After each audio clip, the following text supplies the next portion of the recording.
नमस्कार, उदय India digital में आपका स्वागत है। मैं हूं सात्विक उपाध्याय। दोस्तों, हरियाणा के कुश्ती खिलाड़ियों ने दिल्ली के जंतर मंतर पर कुश्ती संघ के अध्यक्ष के विरुद्ध फिर से धरना प्रदर्शन शुरू कर दिया है और उसमें प्रियंका गांधी, पप्पू यादव, अरविंद केजरीवाल जिस तरह से शिरकत कर रहे हैं उससे आप समझ ही गए होंगे कि कहीं पे निगाहें कहीं पे निशाना यह मामला है। बृजभूषण सिंह कह ही रहे हैं कि इन सब में एक परिवार, एक पार्टी और एक बिजनेसमैन की साजिश है।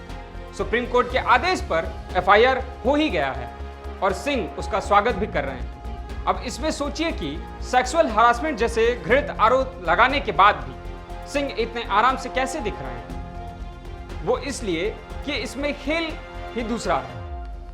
पहलवानी के शब्दों में कहें तो पटकनी देने के बाद उसके लिए दाव बहुत है। बृजभूषण सिंह जिन्होंने दीपेंद्र हुड्डा को हरा भारतीय कुश्ती महासंघ के अध्यक्ष का चुनाव जीता था, यह बॉडी खेल मंत्रालय के अधीन नहीं आती बल्कि ओलंपिक कुश्ती संघ की स्वायत्त संस्था जिसमें केंद्र दखल नहीं दे सकता उसके अंतर्गत आती है। इसे भी आप इस तरह समझिए कि जब पिछले साल इसी तरह फीफा की भारतीय बॉडी में राजनीति हुई थी तो भारत जो under 17 FIFA world cup host कर रहा था, ऐन मौके पर उसे फीफा ने भंग कर दिया।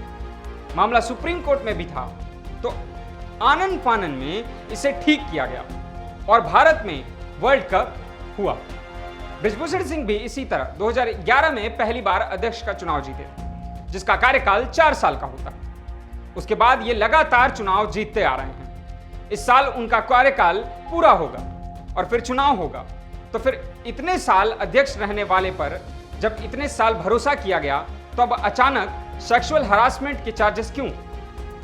असल में इसी की वजह से यह सारा यौन शोषण का ड्रामा शुरू हुआ। बृजभूषण कहते रहे हैं कि सबूत दिखा दो, मैं फांसी लगा दूंगा, लेकिन किसी ने सबूत छोड़िए एक एफआईआर तक नहीं की। उल्टा जंतर मंतर में जाकर राजनीति शुरू हो गई। इसके बाद जब यह राजनीति कांग्रेस ने ज्यादा शुरू कर खाप पंचायत तक को मैदान में उतारने की कोशिश की तो यही खिलाड़ी बैकफुट पर जाने शुरू हो गए।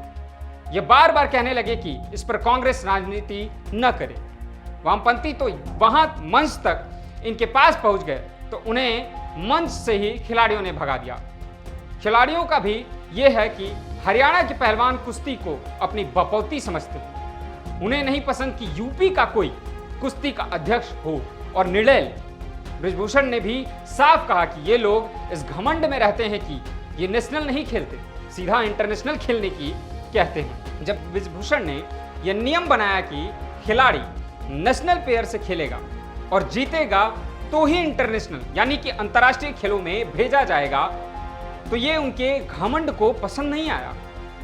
इन खिलाड़ियों को भी पता है कि उनकी उम्र अब इतनी फिटनेस नहीं रह गई है, उनके उम्र के साथ उनकी इतनी फिटनेस नहीं रह गई है और नया यंग खिलाड़ी उन्हें हरा देगा और वो अंतर्राष्ट्रीय टूर्नामेंट के लिए सेलेक्ट हो जाएगा।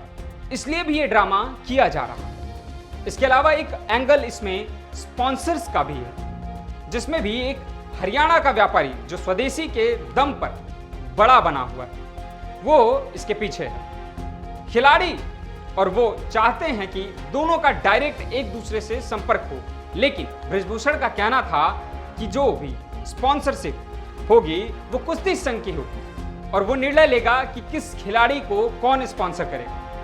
यह भी एक ड्रामे का काफी रोचक एंगल है। बाकी विपक्ष को आप आदतानुसार अपने घर में हुए बच्चे का जिम्मेदार भी मोदी को बता देता है और लिंगानुपात पर मोदी के नारे व प्रयास बेटी बचाओ पर भौंकने लग जाता है तो उनका कोई इलाज भी नहीं है। जैसी कि खबरें हैं, जांच कमेटी में दिनेश फोगाट का झूठ पकड़ा गया है और इसलिए ही और जोर शोर से विधवा विलाप शुरू कर दिया गया।